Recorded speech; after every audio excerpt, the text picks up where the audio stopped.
Bienvenue sur La Voix du CDO, le podcast dédié à tous les leaders et dirigeants de la transformation digitale. PDG, DG, CDO, DSI, CMO, etc. Vous souhaitez comprendre, piloter et réussir votre transformation digitale. Ici, pas de théorie stérile. Nous donnons la parole à ceux qui façonnent le changement, explorant les stratégies, les technologies, les pratiques qui transforment les organisations. Nous parlons de l'IA, la blockchain, la cybersécurité, la data, les digital workplace, autant d'innovations au service du progrès, de l'accélération du business et de la satisfaction de vos clients. Succès ou échec, chaque expérience partagée est une leçon concrète pour vous aider à agir. Leader d'aujourd'hui et de demain, abonnez-vous et restez à l'avant-garde du changement. Voilà, eh bien, bonjour à tous. Nous revoici sur notre podcast de la Voix du CDO. C'est le 16e épisode aujourd'hui. Et bonjour de Son. Bonjour Miguel. Bonjour merci de co-animer ça encore une fois Merci à toi. avec moi. Hein. C'est un plaisir. Ça fait un peu plus d'un an que nous co-animons cette aventure de la Voix du CDO. Et nous avons toujours de magnifiques intervenants, invités qui viennent partager leurs expériences avec nous. Et Oui. aujourd'hui, nous avons deux invités avec des expériences très intéressantes, et en particulier autour peut-être du no-code et du citizen development.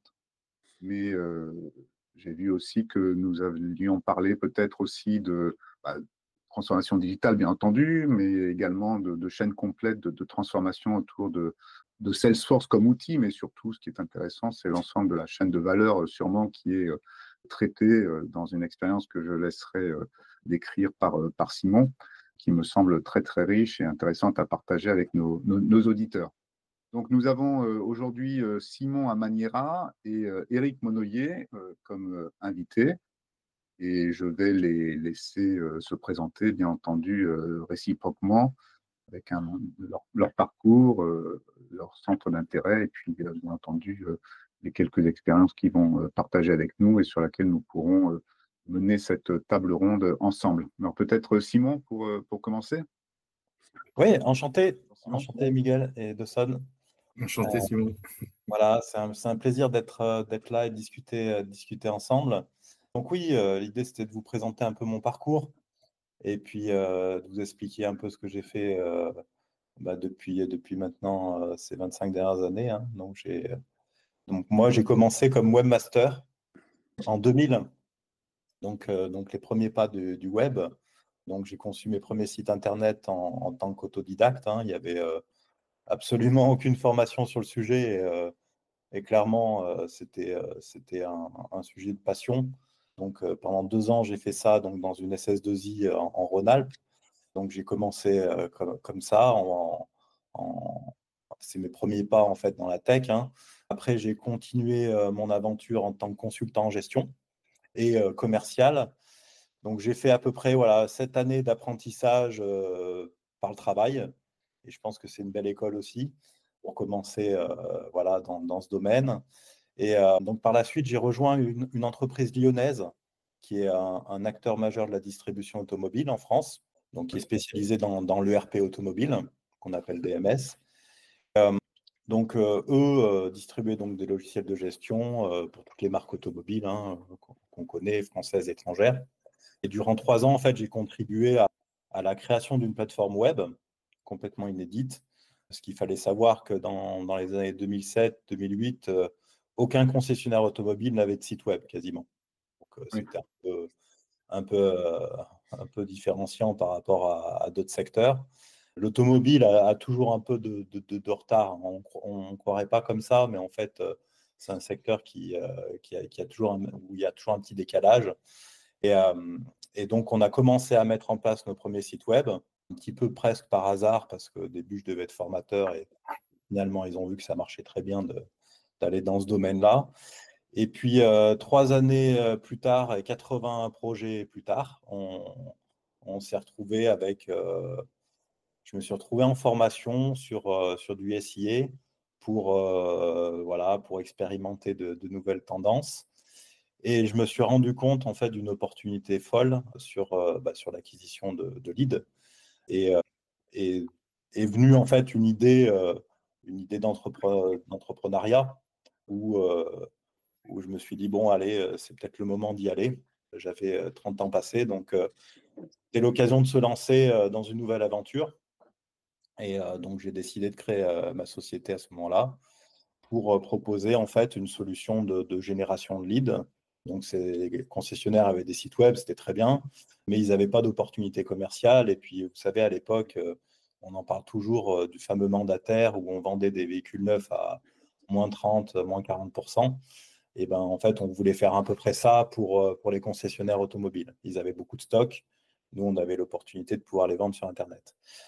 Donc, c'est comme un peu chaque début d'aventure, hein, on vous prend toujours un peu pour un fou en disant le e-commerce automobile, ça n'existe pas. Oui. Et en fait, si, ça existe. Et on a commencé comme ça. Et, Alors, oui, je me pardon. permets, Simon, juste pour le SIA, Oui. ce qui veut dire la publicité en ligne, Search Engine Advertising, c'est vraiment la publicité d'acquisition Google, parce que l'acronyme n'est pas forcément connu, juste ça.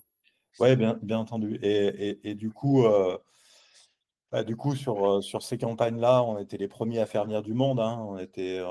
Moi, j'avais découvert une technique d'acquisition qui était assez phénoménale, où vous cherchiez une voiture, nous, on était les premiers, et on arrivait à faire venir du monde sur ces sites, sur ces fameux sites web.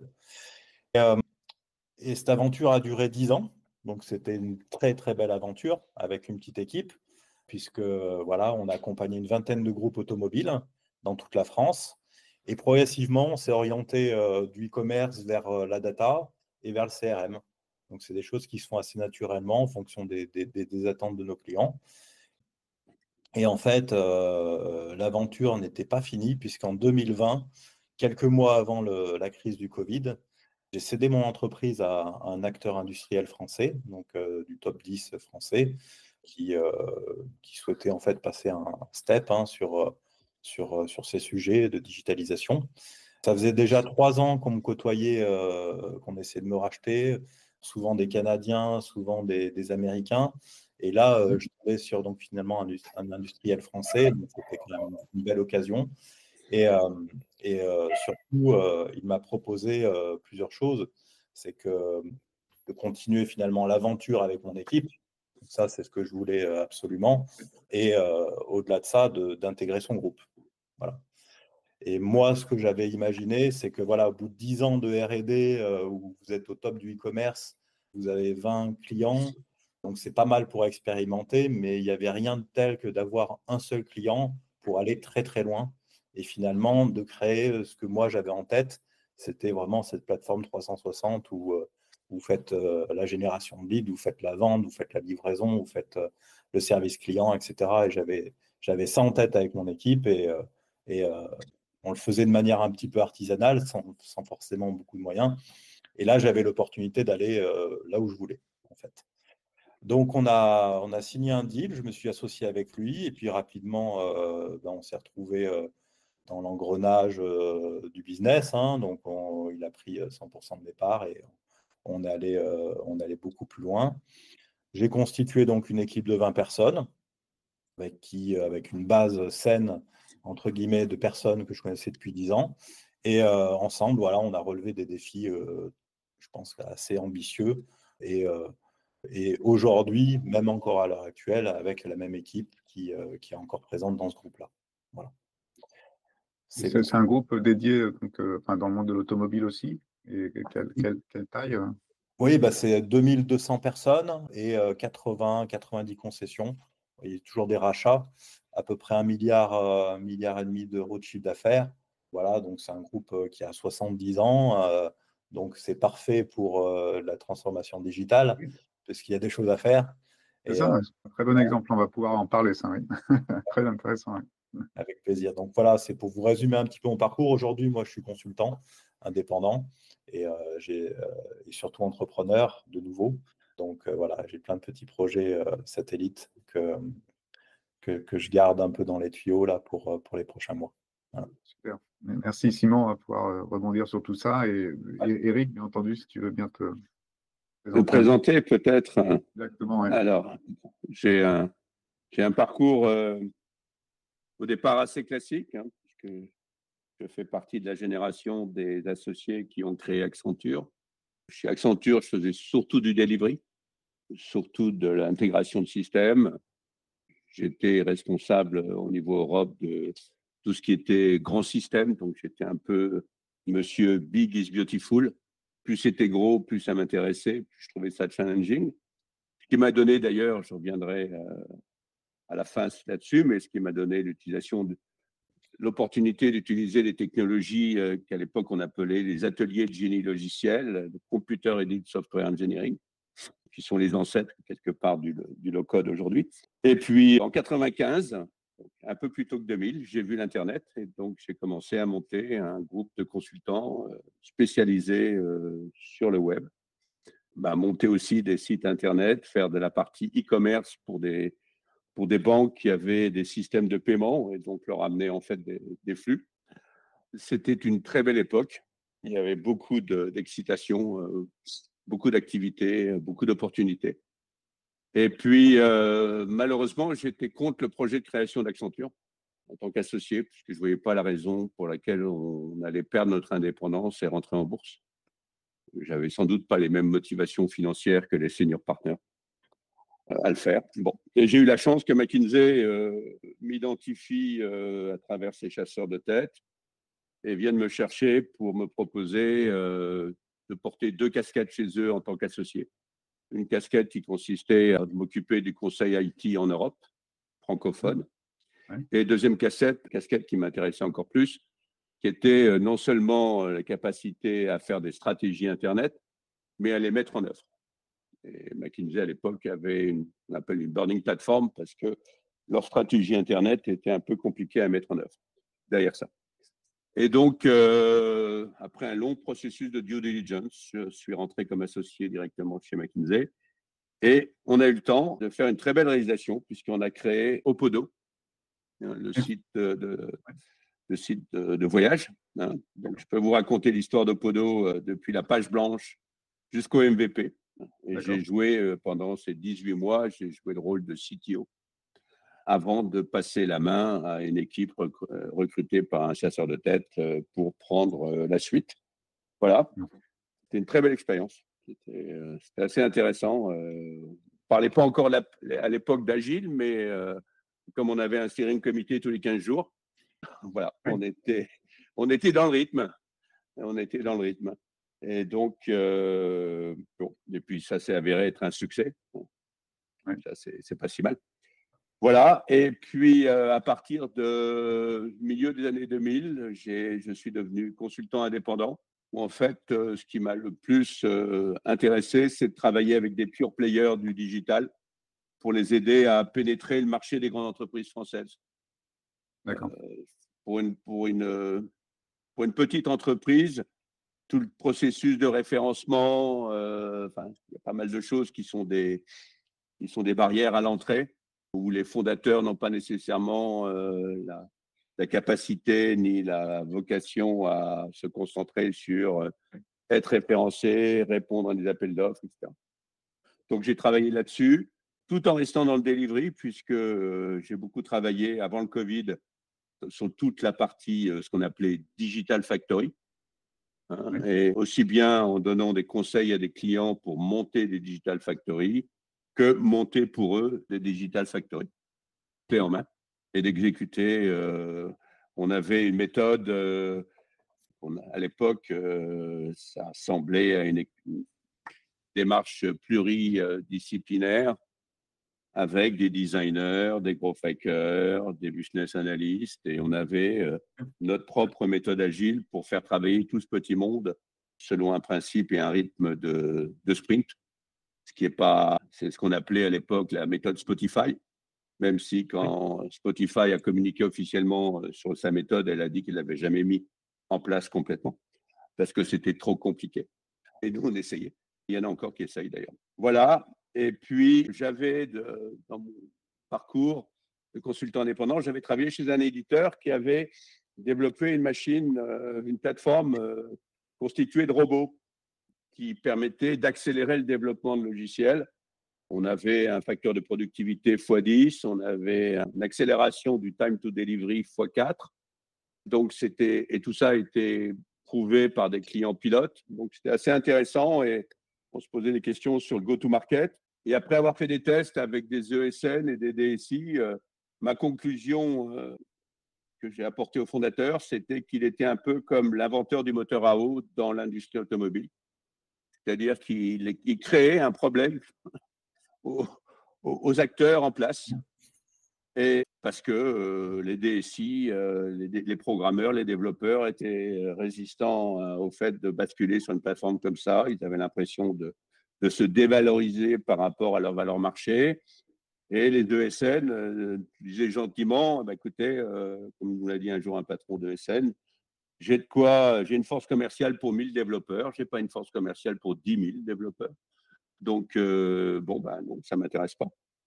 Et à l'époque, ma recommandation, ça a été de pivoter et d'en faire un produit pour des utilisateurs finaux. En me disant, au moins, les utilisateurs finaux, eux, ils sont très contents d'avoir une plateforme qu'ils puissent utiliser pour développer des solutions. En plus, cette plateforme était un très beau travail d'ingénierie.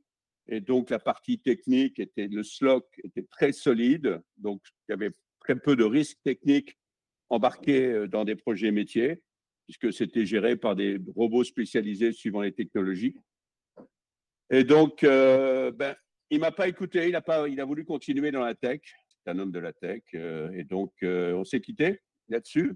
Mais en 2019, quand j'ai vu arriver la vague low-code, no-code, je me suis dit, ah, là, il se repasse quelque chose, il y a une vague de fond. Donc, j'ai ressorti un peu tous mes travaux et de fil en aiguille, j'ai travaillé, par exemple, pour le syndicat français des professionnels du no-code qui avait décidé de faire un ouvrage de bonne pratique avec l'APNOR. Donc, on a sorti en juin 2024, on a sorti un rapport, juin 2023, on a sorti un rapport AFNOR Spec, qui est un recueil de bonnes pratiques concernant le low-code, no-code. Et puis, je suis rentré en contact avec une association de grandes entreprises françaises qui s'appelle l'Innovation Makers Alliance, l'IMA, qui est en fait un peu plus de 100 grandes entreprises, publiques et privées, qui travaillent ensemble sur les sujets d'innovation technologique et qui choisissent collégialement la priorité de ces sujets. Alors évidemment, aujourd'hui, l'IA est tout en haut du palmarès, mais le low-code, no-code est en numéro 2. Et donc, je suis le référent low-code, no-code pour l'IMA. Et donc, c'est moi qui organise, qui anime, qui coordonne l'ensemble des activités, des groupes de travail, des rédactions de livres blancs, d'organisation de manifestations autour du low-code, no-code. Et je me suis développé une conviction autour de l'usage du no-code ou du low-code, no-code, c'est peu importe, par les utilisateurs finaux. Je suis revenu à mon idée première, ce qu'on appelle aujourd'hui le citizen development. Et je considère que c'est une énorme innovation de rupture dans les entreprises. Et comme je trouve que ça n'a pas assez de visibilité, qu'il n'y a pas assez de mouvement autour du citizen development, j'ai fait plusieurs choses. J'ai créé un observatoire des programmes de citizen development qui est unique, puisque il y a très peu de littérature sur le sujet. Donc, le savoir-faire est interne aux entreprises, est interne aux early adopters.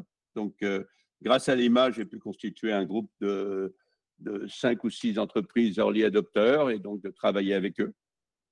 Et on a fait un premier livrable qui un peu synthétise leur expérience après quelques années de citizen development et quelques centaines, voire milliers de citizen développeurs.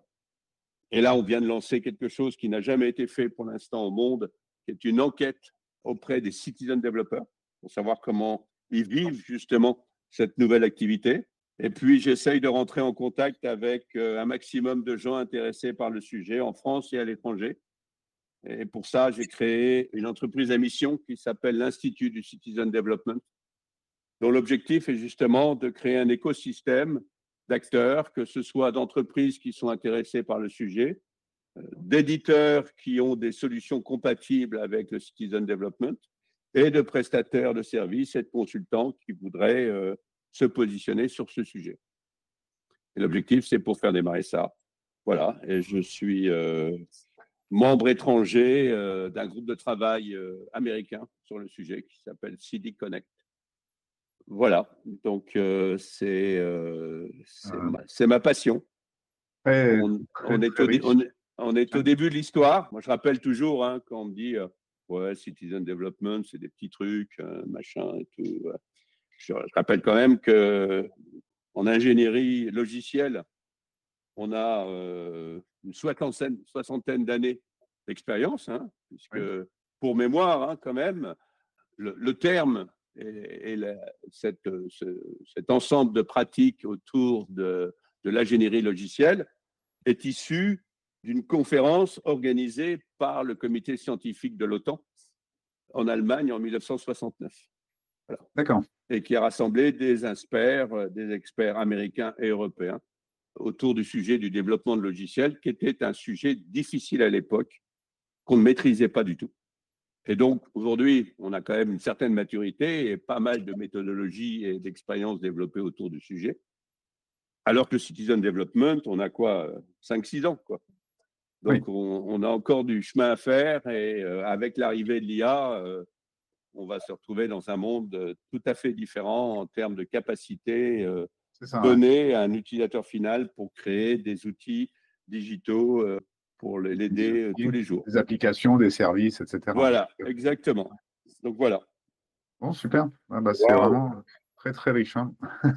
On a des invités exceptionnels aujourd'hui, sur les autres épisodes aussi, mais sur 2 sujets tellement passionnants. Et c'est vrai que le sujet sur le Citizen Development et du no-code, c'est vraiment un sujet qu'on souhaitait aborder. Et on a la chance d'avoir Eric qui est expert sur ce sujet-là. Des sujets de transformation avec Simon aussi, passionnante. Et puis il y a une partie à côté aussi que je trouve passionnante, c'est comment il a monté son équipe aussi, parce que c'est l'humain qui est autour de ça, et comment il a conceptualisé aussi cette équipe-là en région, parce que, entre parenthèses, c'est vraiment l'exemple même de ce que j'aimerais un jour réaliser aussi, d'amener ce côté groupe, fédéré, et Simon nous en parlera. Et puis, sur le Citizen Dev, je pense, un sujet de fond tellement important. Peut-être on perçoit, peut-être notre auditoire perçoit chez CDO et autres, ce mouvement où finalement les métiers reprennent un peu en main les sujets grâce à des technos. Ils arrivent à le faire par eux-mêmes, alors qu'avant, il fallait vraiment, c'était plutôt d'en haut vers en bas. Et on voit un peu plus de... Et tu vois, Domson, tu dis reprendre en main. C'est prendre en main. Tout à fait. C'est pas reprendre en main. Ça n'a jamais été... moi, parce que moi, j'ai toujours repris. Oui, d'accord. Mais tu vois, dans les entreprises, ça n'a jamais été fait. Enfin, il y a eu un démarrage. Enfin, on dit oui, avant, il y avait Excel, il y avait Access, on ne parle pas du tout de la même chose. Oui. On ne parle pas du tout du même potentiel. Et surtout, dans les entreprises, c'était considéré comme de la bureautique et donc les DSI ne s'en occupaient pas. Ce qui était, à mon avis, un trou dans la raquette, puisqu'on a vu beaucoup d'entreprises qui pilotaient des processus critiques avec des tableaux Excel, ce qui était un risque opérationnel important. Ce qui est toujours le cas. Qui est toujours le cas, oui, je suis d'accord. L'entreprise. Mais voilà. Pas une minorité. Non, je sais, tout à fait. Bon. Non, c'est très. Peut-être que Simon, par rapport à justement toute cette chaîne de valeurs que tu as mise en place dans ce groupe, et tu parlais aussi qu'il y avait une partie no code peut-être, mais peut-être que tu peux réexpliquer un petit peu toute cette vision à 360 que tu as construite et quelle est la place justement d'un côté des informaticiens entre guillemets et de l'autre côté des métiers et puis la liberté qu'ils ont peut-être sur un certain nombre de volets intervenir et puis ça permettra d'embrayer derrière sur aussi les retours d'expérience d'Eric. Oui, bien entendu. En fait, c'est marrant ce qu'explique Eric, c'est ce que nous on a vécu, mais on ne savait pas mettre des mots sur le sujet. Parce que quand c'est nouveau et quand ça vous arrive, surtout juste après tout ce qui s'est passé là en 2020 après le Covid, nous on était dans notre tunnel de delivery, on faisait notre prod un peu en sous-marin. Et on l'a fait avec ce qu'il y avait sur la table, même en termes d'outils. Et on se posait pas beaucoup de questions, en fait. Donc, on a dû s'adapter comme ça. Et notre expérience, alors on ne l'a pas fait exprès sur le podcast. Moi, je ne savais pas qu'Éric venait sur ce sujet-là. Mais nous, on est une entreprise qui, en tout cas à l'époque, on l'a intégré tout de suite, le no-code. Et d'ailleurs, on nous a pris pour des fous, clairement. Et on nous l'a même reproché. Donc, c'est là où c'est très drôle. C'est qu'en fait, on n'avait pas le choix de le faire comme ça. Et notre CTO et son adjoint et même l'équipe qui gravitait autour nous l'a imposé, quoi. Il nous a dit, bon, clairement, là, si vous voulez de l'agilité, si vous voulez que ça passe, qu'on arrive à faire tout ce qu'il y a sur la roadmap, ça ne sera que comme ça, en fait. Mais ça, c'est intéressant. Enfin, tu dis, on n'a pas eu le choix. Donc, qu'est-ce qui a déclenché cette décision, en fait, et quels sont, du coup, les outils ou les usages ou les méthodes que vous avez dû employer en remplacement de quoi? En de ce que vous n'arrivez pas à faire, donc. C'est une philosophie. C'est-à-dire qu'en fait, c'est soit vous avez la culture et cette méthode-là en tête, ou en tout cas cette vision-là, et auquel cas, après, vous avez des développeurs qui pensent comme ça, en fait, qui pensent no-code, qui pensent low-code, qui pensent à cette souplesse-là, à cette agilité-là, au-delà des process qu'on connaît, d'organisation, etc., qui pensent vraiment dev, finalement un peu next-gen, et avec tous ces outils qu'on connaît, nous, on a commencé avec des petits Zapier, des choses comme ça. On a fait du N8N, du Make, enfin tout ce qui gravite autour. Mais on est allé hyper loin, mais tellement loin. Là où je pense qu'on pouvait pas imaginer utiliser ce genre de choses dans une industrie, comme on a d'ailleurs. Encore une fois, c'était pas normal d'utiliser ce genre d'outils, a priori. Oui. Mais ça nous a rendu toute notre âme de développeur, c'est-à-dire qu'on passait 10 fois moins de temps à faire du dev. Toute notre équipe utilisait ça. Alors, bien sûr, il faut remettre un peu son ego de côté, c'est-à-dire qu'on se dit, bah voilà, j'ai appris à faire du dev, mais là, je ne vais pas en faire, je vais faire du no-code, mais je vais aller 10 fois plus vite. Et là où il y avait besoin de dev, il faisait du dev, donc c'est notre philosophie. Ça peut être instauré que par un CTO qui y croit et qui mène la barque, quoi, qui mène la barque technologique. Et c'est important, excuse-moi, parce que c'est très important ce que tu dis, parce qu'il y a beaucoup de DSI, de CTO qui ignorent totalement cela.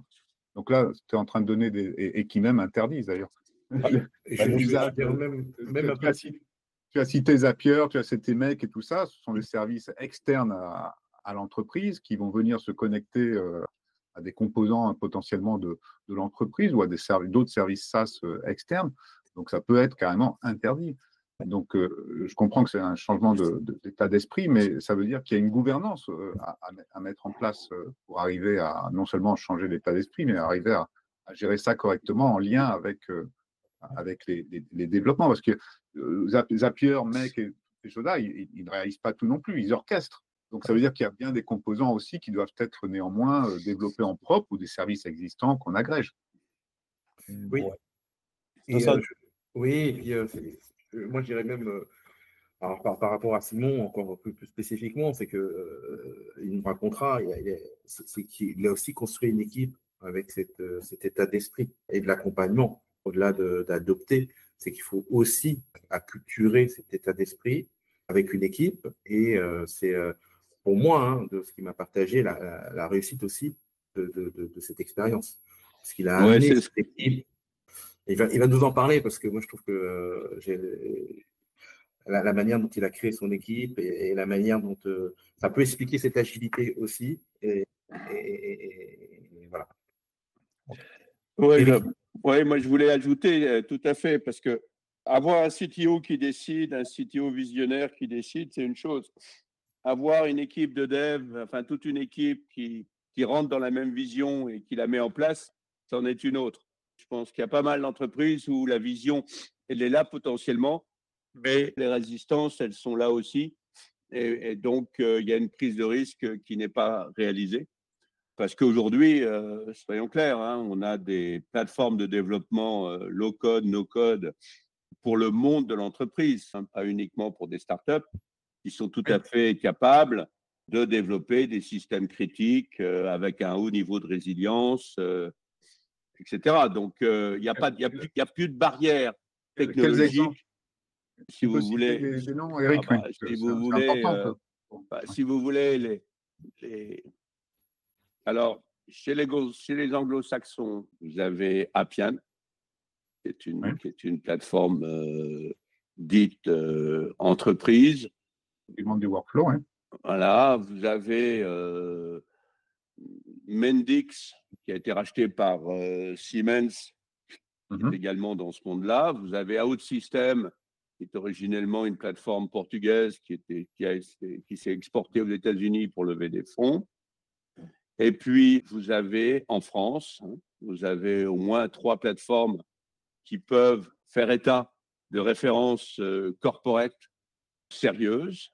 Vous avez Simplicité Software. D'accord.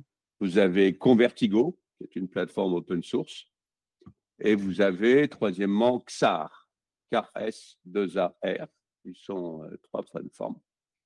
Et bientôt, vous aurez un nouvel entrant qui s'appelle Works, W-O-R-K-S, qui est également une plateforme de développement entreprise avec des références tout à fait sérieuses dans des industries très compliquées. Donc, les outils existent et même les outils souverains existent. Hein. C'est d'ailleurs pour ça qu'on a pris la décision au niveau de l'IMA d'organiser notre prochain événement le 19 juin prochain à la BNF autour du low-code, no-code souverain. Puisqu'en France, on a un parterre d'éditeurs tout à fait crédibles. On a effectivement les gens, la France a toujours eu traditionnellement un savoir-faire dans l'ingénierie du logiciel. Hein. C'est quand même une chose qu'on nous reconnaisse, hein, qu'on continue à nous reconnaître. Hein. C'est pour ça que nos meilleurs programmeurs partent à la Silicon Valley pour gagner 5 fois plus. Donc, on a tous les ingrédients pour le faire. Ce qui manque, c'est d'avoir un marché qui réalise aujourd'hui qu'il est peut-être important de réfléchir à avoir des composants souverains, ne serait-ce qu'en alternative par rapport au big tech américain. L'objectif, ce n'est pas de renverser les tables, hein. On ne va pas changer à la situation de fait de la part de marché de Microsoft, Google. Hein. Par contre, le message qu'on pousse, c'est ouvrez la porte, considérez des plans B, donnez la chance à ces acteurs français, faites des pilotes et après, vous pourrez comparer des choses comparables, c'est-à-dire ce que vous gagnez comme argent, quelle facilité d'utilisation vous avez avec les produits des big tech américains par rapport à des fournisseurs français. Voilà. Non, bah c'est super intéressant. Et donc, ça veut dire qu'il y a bien une transition entre, à un moment donné, dans des générations plus anciennes, tout ce monde du workflow, où on séparait complètement la logique de la partie développement. Et si je comprends bien dans ce que tu as décrit, finalement, c'est cette nouvelle génération d'outils qui deviennent celles que l'on nomme donc no-code, low-code, puisqu'elles permettent de séparer justement le fonctionnel du… Oui, enfin, ce qu'amène le low-code, no-code, c'est l'interactivité et l'instantanéité du développement. C'est-à-dire qu'on peut faire de la co-construction, c'est-à-dire qu'on peut avoir dans la même pièce des acteurs métiers qui ont une vision de leurs besoins, qui expriment avec leur langage, et de l'autre côté, avoir un expert de la plateforme no-code qui traduit ça à la volée, qui paramètre et qui donc peut donner tout de suite un effet miroir et montrer ce que ça peut être comme produit. Et à ce moment-là, faire réagir les stakeholders métiers qui disent « Ah oui, ça c'est bien, mais on voudrait ceci, cela », et travailler comme ça par itération extrêmement rapide. Et ça n'a jamais été prévu dans toutes les méthodologies jusqu'à aujourd'hui, y compris la méthode agile, puisqu'on est sur des sprints de 15 jours au minimum. Et donc là, voilà, on n'a pas besoin de sprint de 15 jours. Écrire des user stories, c'est toujours une grande discussion que j'ai avec les équipes IT dans les DSI en disant vous utilisez du low-code? Ouais, vachement bien. Et vous faites des user stories? Ok, bon. Je ne pensais pas que c'est peut-être pas nécessaire. Mais on change on change de paradigme de travail. Ce qu'il faut comprendre, que les résistances au changement, elles sont importantes puisque non seulement on demande aux développeurs de changer, d'acquérir ces nouveaux outils, mais on leur demande de changer leur attitude de travail, c'est-à-dire de travailler au contact direct avec les stakeholders métiers. Oui. Et ça, ils n'ont pas l'habitude. Ça, c'est quelque chose qui leur… Oui et non. Dans une start-up comme Simon, c'est une équipe, c'est l'équipe de la start-up. Donc, tout le monde baigne dans ce que fait tout le monde. Dans une grande entreprise, c'est pas comme ça. Une grande entreprise, il y a la métier, la MOA, machin, on publie des trucs, et puis après les architectes qui regardent, et puis voilà. Il y a une espèce de food chain, de chaîne de valeur qui est archaïque. Oui, mais quand même que dans les méthodologies agiles, on avait quand même justement une implication bien plus forte néanmoins de l'ensemble des parties prenantes, y compris métiers, dès le début des projets, etc. Oui. Mais par contre, pas avec cette réactivité instantanée qui peut aussi poser d'autres problèmes néanmoins, parce qu'il faut arriver à consolider et à construire ça et que ça ne devienne pas un sac de nœuds. Non, tout à fait, je suis d'accord. Mais ce qui a été malheureux, c'est que c'est Scrum qui l'a emporté. D'accord ? Après le manifeste agile, c'est Scrum qui l'a emporté. Parce que beaucoup de choses que je décris, la co-construction, ça ressemble à l'extreme programming. Hein. Oui. On est dans le monde de l'extreme programming, avec des outils beaucoup plus flexibles pour faire l'extreme programming. Mais l'extreme programming, c'était déjà ça. Hein. Oui. C'était des utilisateurs qui parlaient et des développeurs qui développaient. Dans la même pièce, quasiment. Oui. C'était ça. Hein. Donc, on a… Je vois que Simon, ça résonne beaucoup. Je vois dans les gestion, ça résonne beaucoup. Je suis désolé. Mais… Je prends un peu le relais, mais c'est vrai que nous, on l'a vécu comme ça, parce qu'en fait, on n'avait pas le choix et parce que le marché ne nous le permettait pas de faire autrement. C'est-à-dire que le marché de l'automobile, là, après le Covid, c'était tous les 6 mois un bouleversement. OK ? On devait remettre en cause tout le business, mais de A à Z. Donc, si on n'était pas capable de revoir nos process quasiment en 48 heures, on était mort. Donc, il ne faut pas faire du code. Là, c'est là où nos codes a du sens, c'est que vous ouvrez votre interface et vous faites du live. Quoi. Vous dites, j'adapte ça, je change ma formule, j'adapte ça en direct avec le dirigeant en face. Quoi. C'est ce que dit Eric, c'est que c'est du live. C'est comme ça qu'il faut travailler quand on joue notre survie. On n'a pas le choix. Alors lui, il nous demandait, mais vous faites ça où ?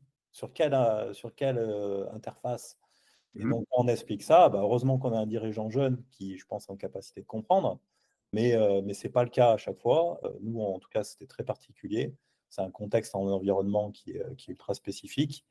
Mais si on n'avait pas cette agilité-là, ça fait très longtemps que nos projets ont été abandonnés, mis de côté, etc. C'était pas possible. Et ça, on l'a vécu et on n'a pas eu le choix que de travailler comme ça au final. Après, faut bien comprendre quelque chose, Simon, parce que je pense que c'est important pour nos auditeurs qui ne sont pas habitués à ça. Parce que très souvent, franchement, on associe no code, low code à de petites équipes, 1, 2, 3 personnes, ça va vite, je peux faire du Zapier dans mon coin, du mec, etc. Mais rarement au niveau d'une grande entreprise, justement. Donc, dans ton exemple, tu as parlé d'une équipe de 20 personnes. Ouais. C'est les 20 personnes qui font sur des projets no-code, y compris les métiers. Et c'est quel chiffre d'affaires, entre guillemets, qui passe par vos plateformes pour se donner vraiment une idée de la portée du truc et de la il y a ça qui est hyper important, Miguel. Et puis surtout, je crois que tu as monté une équipe à ton image et à la manière dont tu vois les choses. Donc, c'est de l'humain aussi. Alors, j'aimerais que tu nous partages un peu tout ça.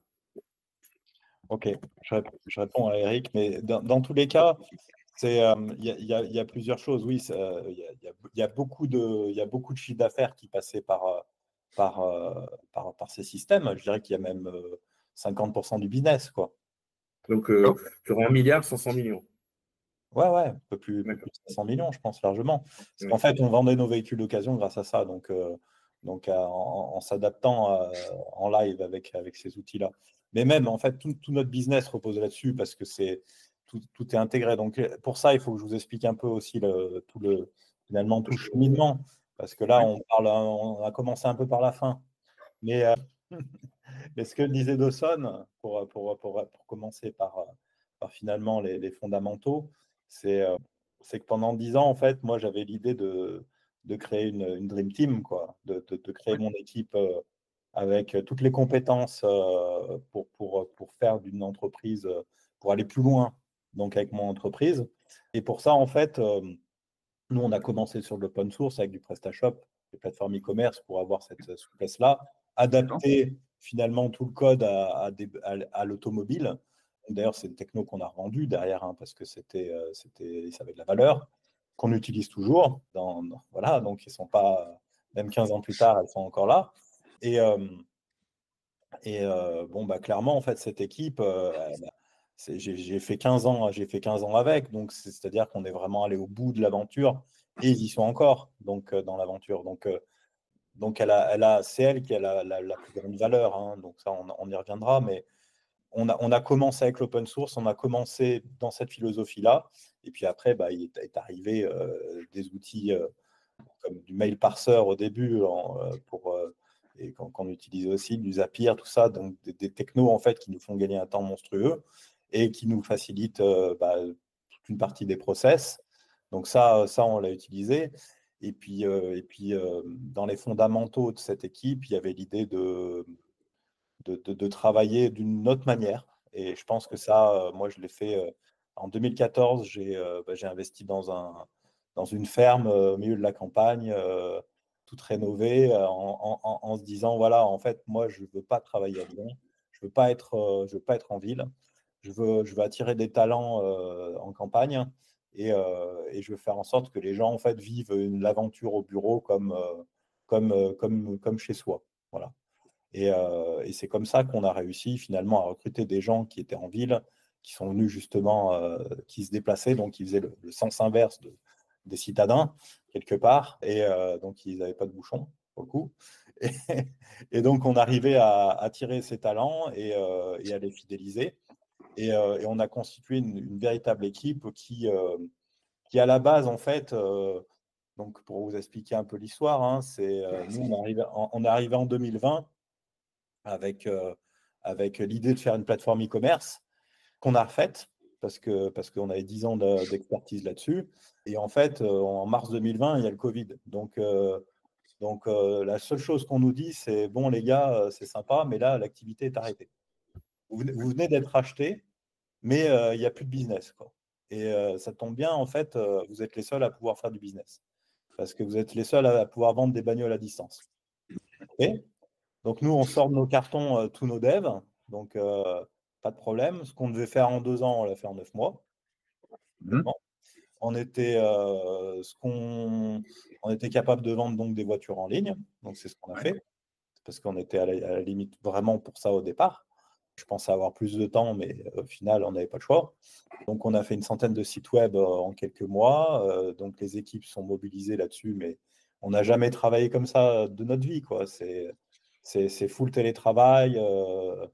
Voilà, pendant que tout était arrêté, on était les seuls à. Voilà, c'est là aussi, il faut avoir des bons outils, quoi, parce qu'il n'y avait pas vraiment de choix. Et puis une fois qu'on a passé cette étape-là, finalement, ça a créé une bonne dynamique. On avait réussi à avoir une petite équipe. On nous a sorti des cartons un projet CRM qui était complètement abandonné parce qu'on connaît la complexité de Salesforce. Premier groupe automobile qui utilise Salesforce, qui a été pris en 2014. Donc, il faut voir, c'est vraiment les débuts de Salesforce. Et donc, on sort ça du carton en disant, bah voilà, on a ça, on aimerait bien que tout le monde l'utilise et vendre depuis Salesforce. Donc, nous, on n'est pas dans cette philosophie-là. On est vraiment une équipe qui n'avait pas trop ce mindset, quoi. Je me permettre juste pour expliquer le CRM Salesforce, il y a toute une partie de base et surtout du custom. Il y a vraiment de l'adaptabilité parce que tout le monde pense que Salesforce est un outil pour toutes les entreprises. Non, c'est un outil de base sur lequel il faut l'adapter à des enjeux métiers. Voilà, je précise parce que c'est pas une solution sur l'étagère qui va révolutionner une entreprise. Il va falloir la customiser et l'adapter au métier. Complètement. Et soit tu le fais avec du standard, avec les outils qu'ils te proposent et tu l'adaptes. soit tu fais comme nous, c'est-à-dire on s'est dit, nous, on vient du web, donc on s'en fout un peu de Salesforce, quoi. On va faire notre plateforme connectée avec des API Salesforce, mais on n'a pas envie d'aller dedans, quoi. On n'a pas envie que les utilisateurs aillent dedans. Donc, vous avez créé un frontal qui se connecte à Salesforce. Donc, Salesforce, c'est juste la base de données finalement, mais tout le frontal, c'est vous. Toute la partie custom, vous la maîtrisez. Et donc, pareil, on est les premiers à faire ça, puisque personne ne fait ça. Tout le monde fait custom. C'est d'autant plus une transformation très orientée client, très usageur. Ouais. Et nous, on vient du permet de rester agile. Ouais, on vient du e-commerce, donc tout ce qui est UI, UX, c'est hyper important pour nous. On a la culture et on ne veut pas que les utilisateurs aillent sur Salesforce parce qu'on sait que ce n'est pas adapté. Et on sait que c'est rejeté. Majoritairement, vous demandez à n'importe qui. Entièrement d'accord. Il n'a pas envie d'aller dans un ERP ou un CRM parce que ce n'est pas user-friendly. C'est pas, voilà, ça n'a plus les mêmes codes qu'on a, nous, dans notre ADN de e-commerçant, quoi. Donc, on va proposer ça et finalement, c'est ce qu'on a fait. Et après, on se dit, voilà, on a cette web app, il va falloir travailler sur Salesforce. Donc, on regarde les intégrateurs à disposition, etc. On s'aperçoit qu'ils sont complètement nuls, qu'ils ne proposent pas du tout ce qu'on souhaite, qu'il va falloir s'adapter à eux et nous, on ne voulait pas. On voulait avoir cette culture en interne. Donc, on apprend Salesforce, on se forme, on recrute des spécialistes là-dessus en interne. Donc, un nouveau responsable CRM, etc. Et toute une équipe. On forme nos développeurs qui étaient des développeurs IS à Salesforce. Donc, je ne vous raconte pas un peu la difficulté.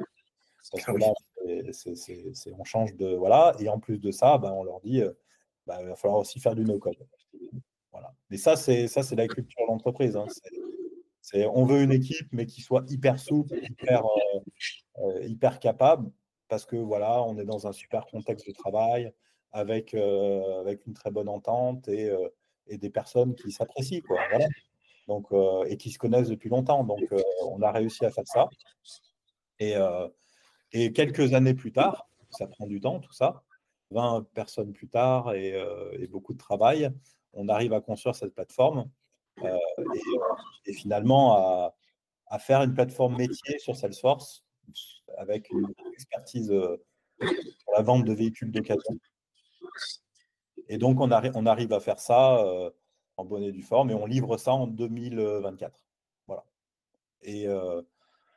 Et pour arriver à faire ça, bien entendu, on a dû utiliser tout ce qu'on avait sur l'étagère, que ce soit en no-code, en low-code, etc. Et on a fait beaucoup, beaucoup de R&D. C'est que de la… Enfin, c'était que ça, quoi, quasiment. C'était 6 mois de R&D, un mois ou deux de dev à fond, et on passait des paliers comme ça au fur et à mesure. Par R&D, tu veux dire que vous n'aviez pas les bonnes techniques ou les bonnes procédures et qu'il fallait les inventer, c'est ça? Tu as des nouveaux outils sur le marché, donc ça, Eric, il sait très bien, hein, ça arrivait au fur et à mesure, il fallait tester, il fallait voir la robustesse, il fallait mettre ça à l'épreuve. Et puis, en fait, on se rendait compte que ça nous faisait gagner un temps phénoménal, qu'on avait derrière tout ce qu'on souhaitait, mais il fallait encore finalement le paramétrer, le mettre en musique, quoi. Donc ça, on l'a fait énormément, enfin, on l'a fait en parallèle finalement de notre développement, parce qu'au fur et à mesure, on se disait, est-ce qu'on a fait en dev, est-ce qu'on ne ferait pas en no-code? Voilà, parce que finalement, ça sera hyper maintenable, hyper souple, hyper scalable, etc. Et c'est évident que plus on avançait, plus on a envie de transformer finalement notre projet web en autre projet. Et c'est ce qu'on a réussi à faire, je pense. En fait, on est passé d'une méthode agile à une méthode d'adaptation continue, quoi. On a vraiment, à un moment donné, on a lâché prise, quoi. On a dit, bon, vas-y, on y va, quoi. Là, Oui, c'est vraiment du continu, en fait, du temps réel. Du flux tendu, pratiquement, comme dans l'industrie, quoi.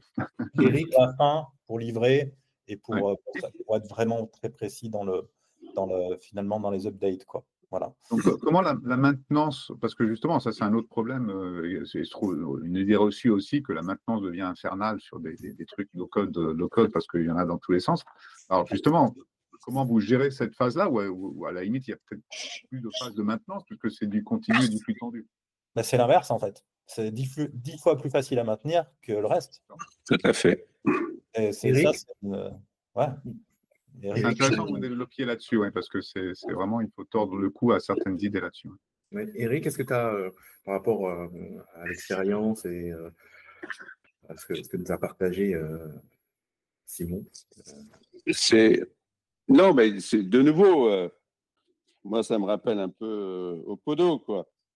Si tu as une équipe avec un objectif métier très clair et que tu as une dynamique de travail, sky is the limit. C'est la seule époque où j'ai dormi dans mon bureau pour arriver à suivre et à donner le changement aussi. Donc, c'est le facteur humain. Et c'est là-dessus que butent beaucoup de grandes entreprises.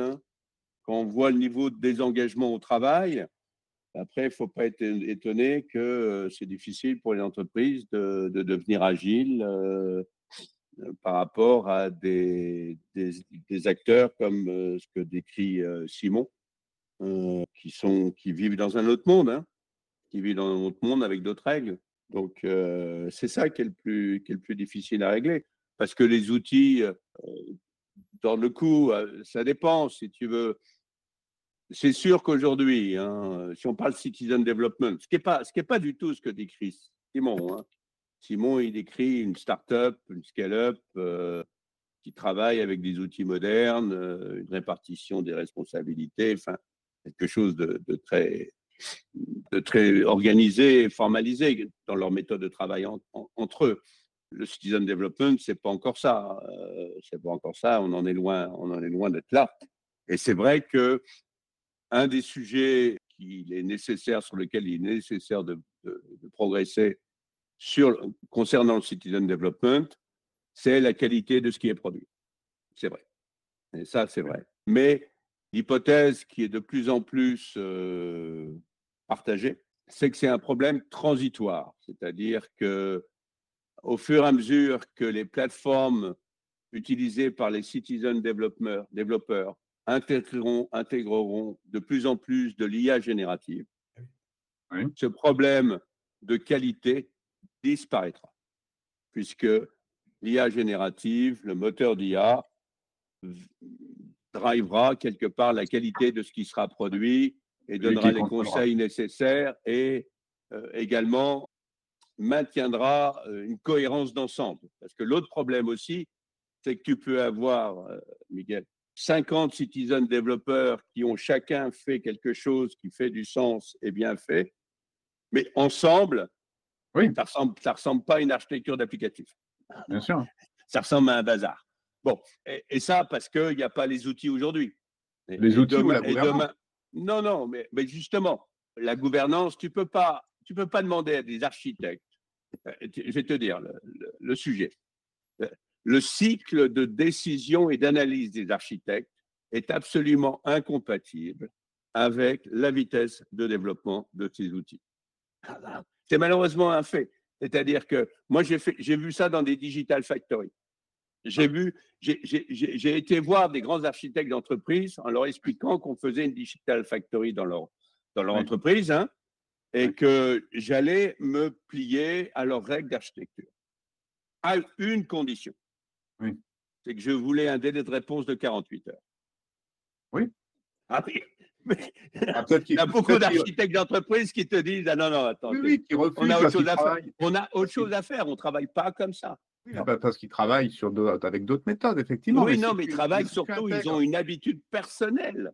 C'est là que je reviens au problème des développeurs qui doivent développer au contact humain, des stakeholders métiers. C'est que du coup, les architectes, ils sortent de leur bulle, si tu veux. Quand tu leur dis, écoutez, moi j'arrive, je vous donne mes choix de design et je veux une réponse en 48 heures, ils ne travaillent pas comme ça. Oui, mais humainement, ils ne travaillent pas comme ça. Ceux que tu as rencontrés peut-être, mais enfin, comme ça, mais si tu intègres un architecte avec le bon état d'esprit et qui est capable aussi, dans une équipe de développeurs no-code. Bref, ce qui va résoudre ça, la gouvernance technique, c'est l'IA. L'IA va faire la gouvernance technique. Et ça, heureusement. Et donc, l'IA va te permettre, peut-être avec un architecte qui pilote le tout, mais il va te permettre d'avoir une cohérence d'ensemble sur ce qui est développé. Tu vois, Shell, aujourd'hui, Shell est l'entreprise au monde qui est le plus avancée en citizen development. Oui. Ils ont un programme mondial qui s'appelle Do It Yourself. Bon, d'accord. ce qui veut bien dire ce que ça veut dire. Ouais. C'est un de leurs piliers principaux de leur transformation digitale. D'accord. Et aujourd'hui, après 4-5 ans d'exercice, ils ne sont plus dans la dynamique d'expansion. D'accord. Ils sont dans la dynamique justement de rationalisation, puisqu'ils ont un portefeuille applicatif développé par les citizen dev tellement riche qu'à un moment, il va peut-être falloir un peu rationaliser. Oui. Et là-dessus, ils ont beaucoup d'espoir sur les évolutions des produits qu'ils utilisent pour les aider à le faire. Et déjà, ils essayent de rationaliser au niveau métier en découpant le domaine du citizen development en 50 domaines métiers et en montrant à chaque responsable métier d'un de ces domaines le portefeuille applicatif des citizen développeurs. Ça, l'IA viendra aider ça. Elle viendra aider, mais tu es en train de dire qu'il faut bien une gouvernance. Ah, bien sûr, mais il faut surtout une gouvernance, et dès le départ. Une gouvernance agile qui travaille en flux tendu, bien entendu. Dès le départ, dès le départ. Mais aujourd'hui, je vais te dire, dans tous les programmes que je suis dans le cadre de l'Observatoire des programmes de Citizen Development en France, les architectes ne sont pas dans la boucle. C'est aussi simple que ça. C'est bien dommage. Mais non, mais ils ne sont pas dans la boucle. Ouais. Parce que on ne va pas les mettre dans la boucle. C'est trop compliqué pour eux. C'est pas. Dans ce cas-là, vous travaillez en parallèle de ce que ces gens-là, apparemment, peut-être développent. Oui, mais après, si tu veux, j'ai eu cette réflexion, Miguel, avec l'Internet. Tu vois, je venais d'un monde d'intégrateurs de systèmes où on construisait des cathédrales. Okay. C'est-à-dire que sur des grands systèmes financiers, par exemple, avant de sortir une vraie appli métier, il fallait 1 an et demi à 2 ans. Pourquoi ? Parce qu'il fallait mettre l'infrastructure, l'architecture technique en place, etc., pour commencer à produire. Quand j'ai vu arriver le web, moi, j'ai été voir les architectes en interne dans mon entreprise, et je leur ai dit, il va falloir changer, hein. Que là, ça va beaucoup plus vite. Hein. Et tu as même la notion, je dirais, de temporalité. Enfin, de nouveau, l'architecture a été faite avec une vision de constructeur de cathédrale. Oui, mais aujourd'hui, on n'est plus dans un monde où on construit des cathédrales. Tout ça, c'est super ancien, comme tu l'as dit, Eric. Ça remonte déjà aux années 1990 ou 2000. Alors, je suis d'accord qu'il y a toujours des entreprises qui travaillent néanmoins, ou des DSI, etc., qui travaillent comme ça. Mais ça a quand même beaucoup évolué. Et tu vois, je vais te prendre un exemple qui est public, donc je peux en parler. La Poste, d'accord ? Parce que dans la gouvernance, ce qui est intéressant, c'est qu'il y a 2 grandes philosophies. Je parle de la gouvernance du citizen development.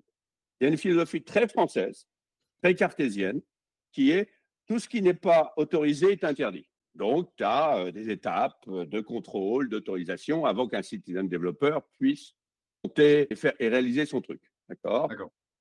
C'est pas bon. Il y a beaucoup d'entreprises qui sont comme ça. Bon. Ouais. Et puis, tu as une philosophie plus anglo-saxonne, plus orientée à la common law, qui est tout ce qui n'est pas interdit est autorisé. Et donc, tu définis des règles très, très claires sur ce qui est interdit. Et tu vois, à la Poste, qui a 4000 citizen développeurs. Hein. Ils ont appliqué ça, voilà. La Poste, les citizen développeurs n'ont pas le droit d'accéder au système géré par les DSI.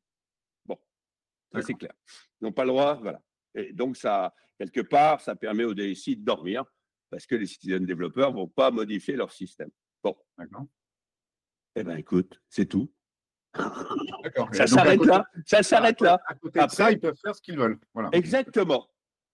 Ils peuvent faire ce qu'ils veulent.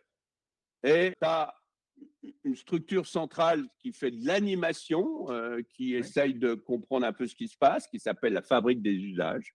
C'est un très beau nom. C'est en dehors de la DSI, donc. Ah oui, complètement. La Fabrique des usages, ils sont responsables de la transformation interne numérique. D'accord. qui est tout à fait judicieux, parce que le citizen development, c'est quand même une transformation interne. Ah tu oui, vois, bien sûr. Dans les transformations numériques, on parle toujours de l'importance de développer une culture numérique, la culture digitale. Moi, ça m'a toujours fait marrer, parce qu'une culture digitale, ça ne s'achète pas. Ce n'est pas un truc que tu peux acheter. Même si tu vas chercher des consultants, tu n'auras pas une culture digitale chez toi. Donc, il faut que tu la crées chez toi. D'accord? Il faut que tu la crées. C'est ce que fait Simon oui, voilà, exactement. Il a fait une culture dedans.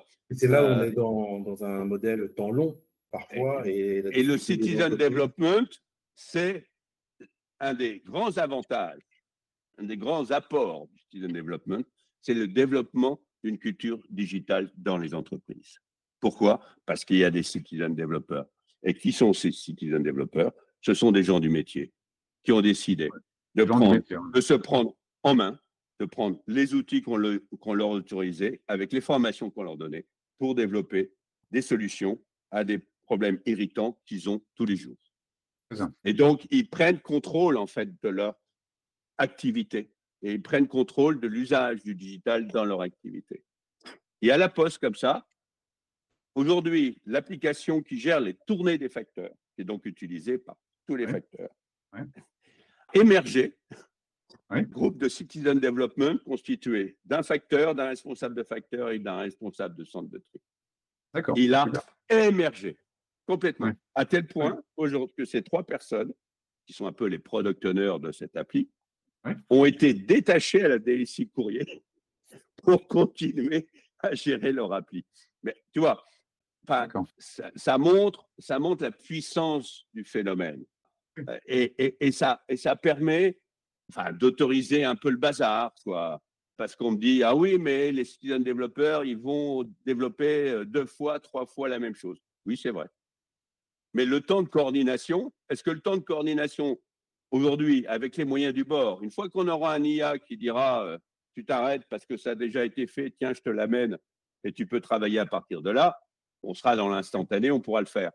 Mais le temps de coordination, de mettre des structures de coordination d'architecture, de nouveau, pour éviter qu'on duplique des développements, le jeu n'en vaut pas la chandelle. Oui.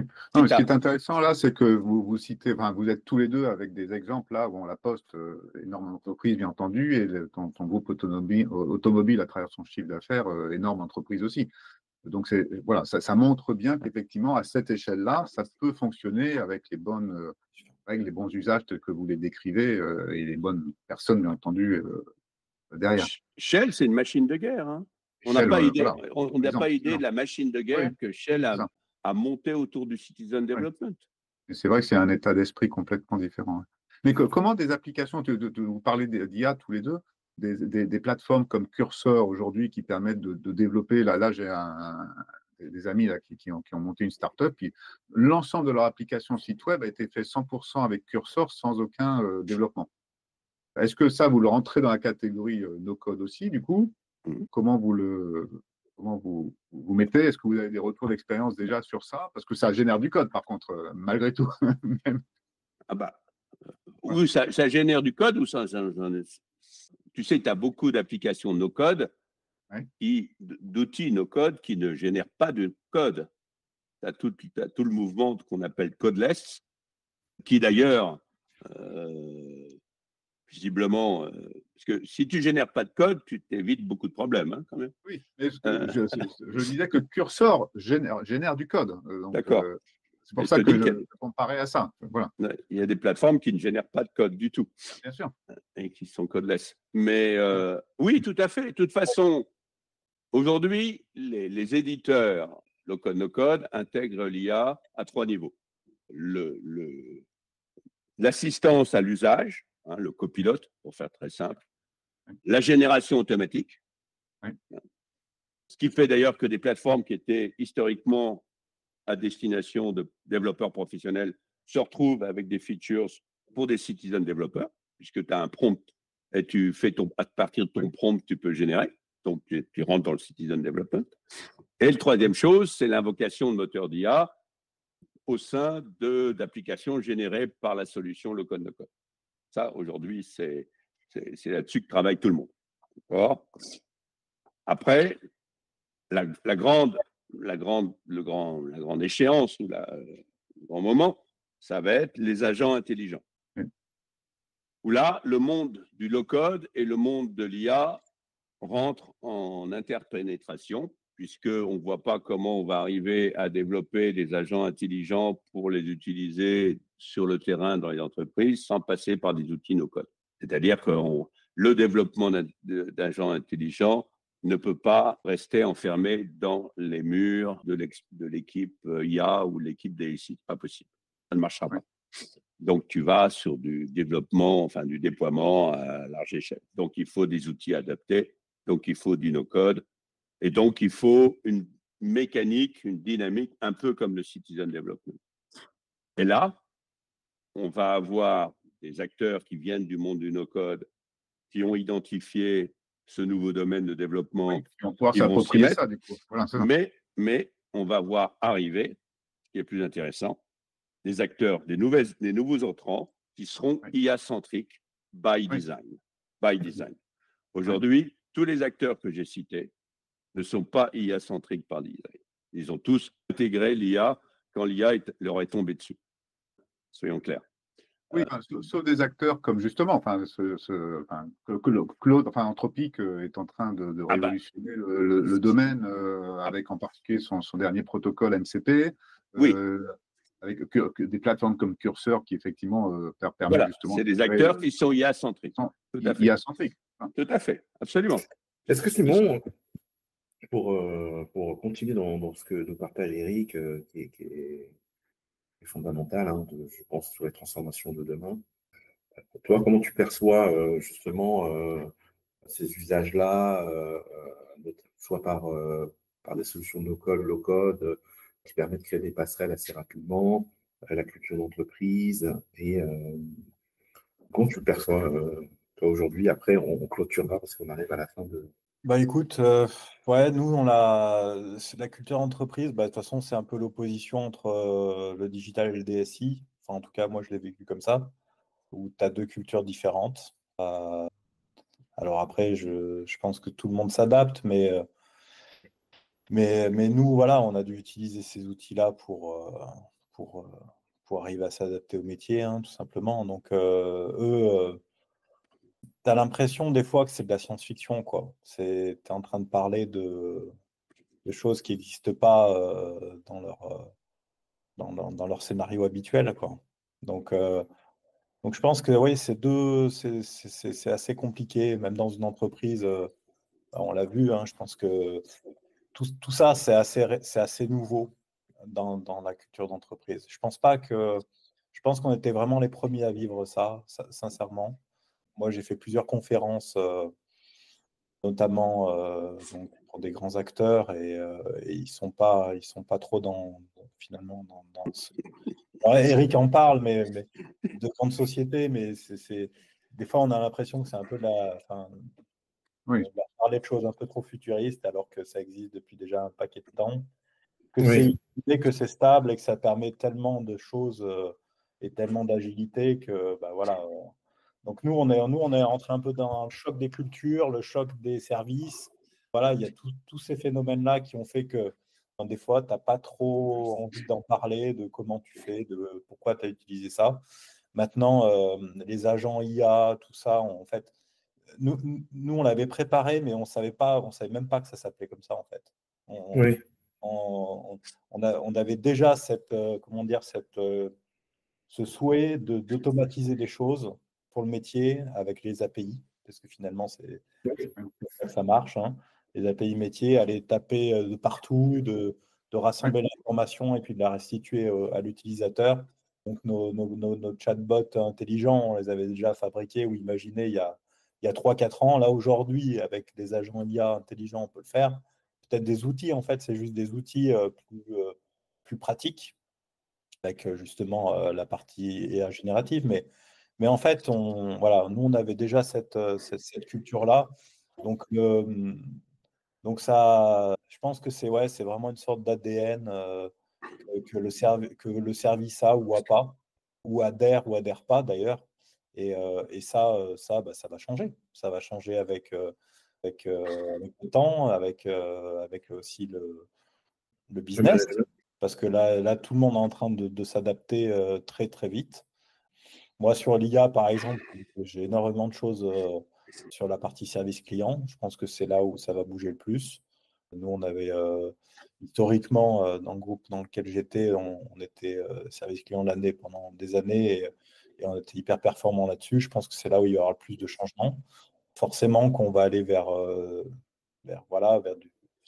de l'agent connecté, augmenté, qu'on aura peut-être un peu moins de ressources, on va dire, humaines, mais elles seront peut-être mieux accompagnées aussi par ces assistants, parce qu'elles faisaient des tâches qui duraient des minutes et des minutes, que là, ça sera automatisé. En tout cas, je pense qu'il y aura plein d'évolutions là-dessus, mais tous ces changements-là, c'est très culturel, c'est la culture d'entreprise. Et ça, pour que ça change, il faut un paquet de temps, quoi. Moi, je pense qu'on est vraiment, de toute façon, qu'au début de tout ça. Et dans des entreprises qui ont 70 ans d'existence, c'est pas facile de déconstruire pour reconstruire. C'est le vrai challenge, en fait. Pour conclure là-dessus, en tout cas, pour ma part, moi, ma transformation digitale, elle a été extrêmement compliquée parce que tu ne changes pas des process qui ont 30 ans, quoi. Voilà, sans que ça pète un peu, quoi. Voilà. Voilà, faut que ça bouge, quoi. Oui. Eh ben, notre podcast arrive à sa fin. Je remercie Eric, Simon et Miguel de leur participation. J'ai juste une petite question à la fin que je pose habituellement sur chacun des podcasts. Si vous aviez un livre ou 2 livres à recommander à notre audience, ça serait lequel? Moi, c'est des livres qui ne sont pas encore écrits. Très bien. Si tu veux, voilà, c'est des livres qui ne sont pas encore écrits. Il y en a un qui, je pense qu'il est important de commencer à donner une vision de ce que où va aller le citizen development. Ouais. C'est important parce que ça n'existe pas aujourd'hui, il n'y a pas. Et puis, je pense aussi qu'on est potentiellement à l'aube. On a vécu les 20 dernières années avec le SaaS, et qu'on appelait software as a service. Et ben aujourd'hui, on a trouvé on est en train d'inventer le service as a software, c'est-à-dire l'inversion. Ouais. Et d'ailleurs, c'est extraordinaire si vous mettez dans un moteur de recherche service as a software et il vous commence à vous régurgiter tout ce qu'il y avait sur le SaaS au départ. Et vous lui dites non, tu n'as pas compris, je ne me suis pas trompé. Moi, je veux vraiment quelque chose sur le service as a software et je pense que là, on a de nouveau une révolution qui s'annonce avec plein d'opportunités pour les nouveaux entrants. Le bon exemple d'agent intelligent, c'est tout ce qui est autour des voyages professionnels. Aujourd'hui, toutes les grandes entreprises utilisent un prestataire spécialisé. Demain, ça sera un agent spécialisé qui fera le même travail pour 1/1000 du prix et qui donnera une réponse en un quart d'heure, pas en 3 jours, en 2 jours. Voilà. Et Miguel, je suis pas contre les architectes. J'ai fait partie de ce corps prestigieux dans mes jeunes années. J'ai simplement un jour décidé de ne plus les écouter. Oui. Voilà, c'est tout. Simon? Eh ben, écoute, moi, j'avais mon livre sous la main là qui s'appelle « J'arrête de courir après le temps » de Nina Bataille. C'est vraiment, pour moi, c'est une spécialiste du bien-être au travail. Je crois que c'est un truc qu'on met vraiment de côté, enfin, beaucoup d'entreprises mettent de côté. Et voilà, c'est hyper important de bien gérer son temps, d'essayer de trouver son équilibre dans cette vie tumultueuse, plein d'intelligence artificielle et de pression. Donc, qui avance à toute vitesse. Voilà. Donc, un peu de sagesse. Merci à vous deux et je vous dis à très vite. Et voilà, c'est tout pour aujourd'hui sur la voie du CDO. J'espère que cet épisode vous a apporté des idées précieuses et a ouvert de nouvelles perspectives sur l'utilisation de l'intelligence artificielle dans votre stratégie digitale. Si vous avez aimé notre conversation et que vous souhaitez soutenir le podcast, n'oubliez pas de le noter avec 5 étoiles. et de laisser un commentaire sur votre plateforme d'écoute préférée. Votre soutien nous aide à grandir et à partager nos idées avec une communauté de plus en plus large. N'hésitez pas non plus à partager cet épisode à vos proches et sur LinkedIn et à taguer La Voix du CDO. Retrouvez-nous le mois prochain pour un nouvel épisode plein de surprises, d'innovations et des invités toujours plus inspirants. D'ici là, continuez à innover, à expérimenter et à diriger. C'était un plaisir de vous avoir accompagné aujourd'hui. À très vite sur La Voix du CDO.